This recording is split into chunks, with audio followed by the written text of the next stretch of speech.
Hey guys, welcome to GJ verse. This is me GJ. ഇന്ന് ഞാൻ കണ്ട പടം നോബിൾ ബാബു തോമസ് നായകനായിട്ട് അഭിനയിച്ച വിനീത് ശ്രീനിവാസന്റെ ഡയറക്ഷനിൽ വന്നിട്ടുള്ള ഏറ്റവും പുതിയ സിനിമയായിട്ടുള്ള കരം ആണ്. രാവിലെ ആദ്യം പവൻ കല്യാണിന്റെ സിനിമ കണ്ട് അതിന്റെ ക്ഷീണത്തിൽ ഇങ്ങനെ ഇരിക്കുമ്പോഴാണ് അടുത്തതായിട്ട് കരം കാണാനായിട്ട് പോകുന്നത്. കരം 10 മണിയുടെ ഷോ ആണ് കണ്ടിരിക്കുന്നത്. സോ ഈ സിനിമ എന്ന് പറയുന്നത് നമ്മൾ കുറച്ച് നാളുകൾക്ക് മുമ്പ് വിനീത് ശ്രീനിവാസന്റെ വർഷങ്ങൾക്ക് ശേഷം ഇറങ്ങിയിരുന്നു. ഓക്കെ, അപ്പോൾ ആ സിനിമയ്ക്ക് ഒരുപാട് ഹേറ്റ് വന്നിരുന്നു. അതായത് ഹൃദയത്തിലെ പോലെ തന്നെ ചെന്നൈ പാസം, എല്ലാ സിനിമയിലും ഒരേ തരത്തിലുള്ള പാസവും കാര്യങ്ങളും മാത്രമേ വിനീത് ശ്രീനിവാസൻ ചെയ്യുന്നുള്ളൂ എന്നൊക്കെ പറഞ്ഞ് എല്ലായിടത്തു നിന്നും ഭയങ്കരമായ കളിയാക്കലുകളും കാര്യങ്ങളും വന്നിരുന്നു. സോ അതിനൊരു മറുപടി ആയിട്ടാണ് നമ്മുടെ ഈ ഒരു കരം എന്ന് പറഞ്ഞ സിനിമ വിനീത് ശ്രീനിവാസൻ ചെയ്തിരിക്കുന്നതെന്ന് എനിക്ക് തോന്നുന്നു. ഇത് എഴുതിയിരിക്കുന്നത് നോബിൾ ബാബു തോമസ് ആണ്. ഇതിലെ നായകനായിട്ട് അഭിനയിച്ചതും പുള്ളി തന്നെയാണ്.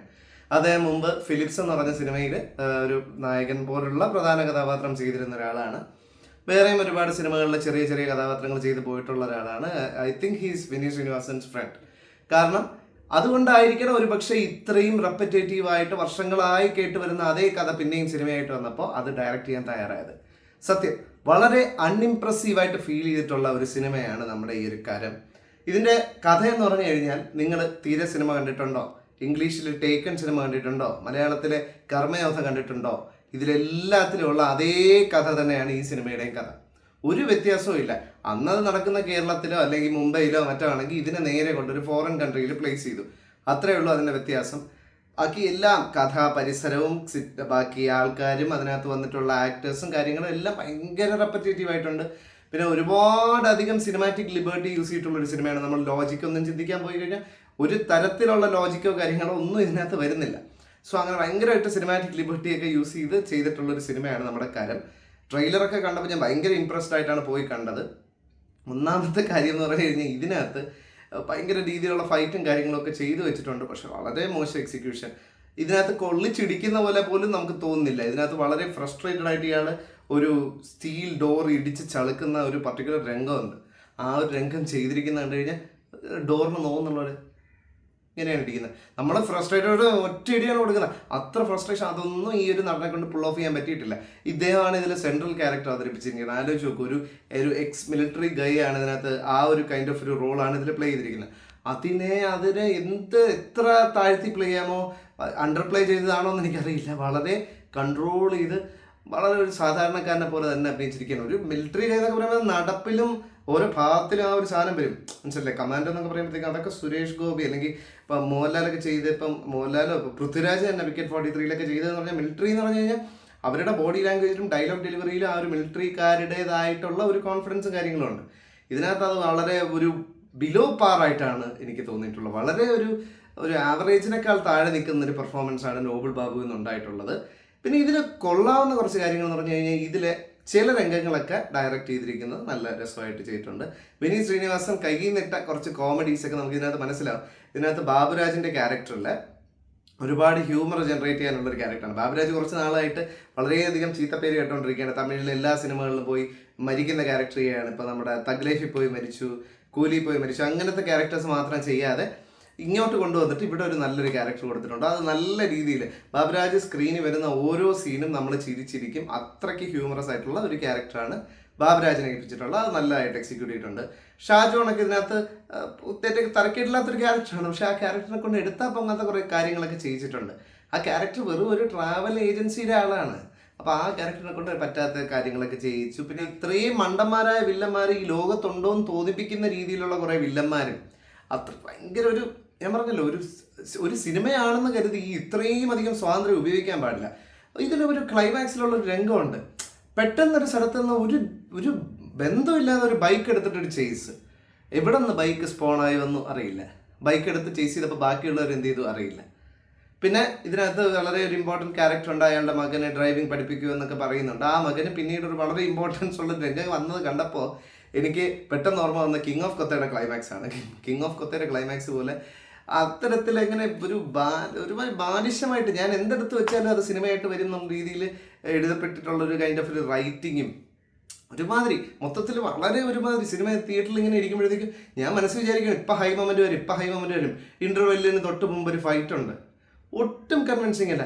എങ്ങനെ ആ ഫൈറ്റിലോട്ട് എത്തുന്ന ആ ഒരു ഫൈറ്റിന്റെ സിറ്റുവേഷൻ, ഫൈറ്റ് എടുത്തിരിക്കുന്ന രീതി എല്ലാം വളരെ മോശമായിട്ടാണ് ഫീൽ ചെയ്തത്. ഈ വിനീത് ശ്രീനിവാസൻ തന്നെയാണ് തിര ചെയ്തിട്ടുണ്ടായിരുന്നത്. തിരയിൽ എന്ന് പറഞ്ഞു കഴിഞ്ഞാൽ കുറെ കൂടെ അടിപൊളിയായിട്ടാണ് അവർ രംഗങ്ങളൊക്കെ ചെയ്തിരിക്കുന്നത്. അപ്പം അതിലാണെങ്കിൽ നമ്മൾ ഇതുവരെ കണ്ടിട്ടില്ലാത്തൊരു ഫേസ് ആയിട്ടുള്ള ധ്യാൻ ശ്രീനിവാസനെയാണ് അഭിനയിപ്പിച്ചത്.